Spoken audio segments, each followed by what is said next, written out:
What's up mga idol? Bullet at NLEX, may inamin after manalo sa Hinebra. Pero bago mo sana ipagpatuloy ang panonood mo, ay huwag mong kalimutan na mag-subscribe bilang suporta sa aking YouTube channel. Maraming salamat idol. May isang update lang tayo sandali tungkol sa first game ng Sunday doubleheader.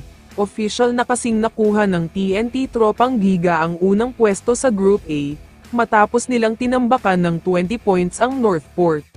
Eliminated na ang Northport sa conference na ito, kaya naglaro sila ng all-Filipino lineup at hindi na naghanap ng replacement import, pero hindi na rin pinaglaro ng TNT ang kanilang super import na si Ronde Hollis Jefferson.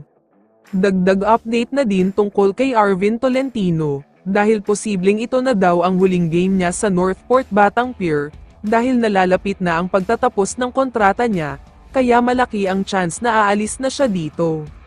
Samantala, lumipat na tayo sa naging crucial matchup ng Barangay Hinebra at NLEX Road Warriors. Malaki kasi ang nakasalalay dito lalo na sa NLEX, dahil kailangan lang nila manalo para makakuha ng quarterfinal slot. Isang mainit na simula para sa NLEX dahil halos lahat ng mga tire nila ay nagsipasok talaga.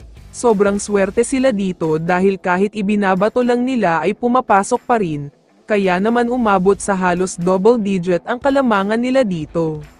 Pero sa second quarter naman, biglang bumulusok ang Barangay Hinebra simula nang ipasok si Nards Pinto, nagkaroon sila ng mataas na energy dahil na din sa sigaw ng mga fans, kaya sila na ang may hawak ng kalamangan.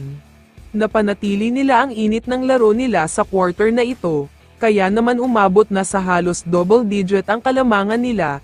Tinapos ni JB ang second quarter sa isang nakakabilib na move, step back 3-pointer, kaya sobrang saya ang mga fans. Sa third quarter naman, mainit na simula na naman uli para sa NLEX, dahil inubos nila ang kalamangan ng Hinebra. Nahirapan talaga ng husto ang Hinebra dito dahil sa init ng opensa na ginawa ng NLEX, nawala pa si Jopeth dahil sa injury. Sa fourth quarter ay bumalik si Aguilar dahil hindi pala injury ang nakuha niya, nawala ang dalawang ngipin niya, kaya gigil talaga siya dito.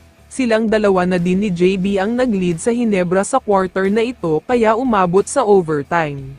Sa overtime ay nagkaroon pa ng injury si JB, wala na silang nagawa dito dahil nag-init ang NLEX sa 3, kaya tuluyan na natalo ang Hinebra dito.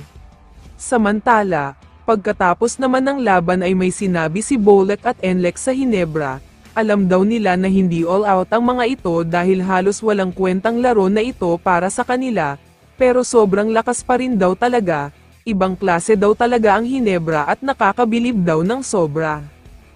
Kaya naman kung ikaw ang tatanungin idol, ano ang masasabi mo sa balitang ito? I-comment mo naman ang sagot mo sa tanong na ito. So dito na nagtatapos ang video na ito. Maraming salamat sa pagsuporta at panonood mga idol. Ingat at bye-bye.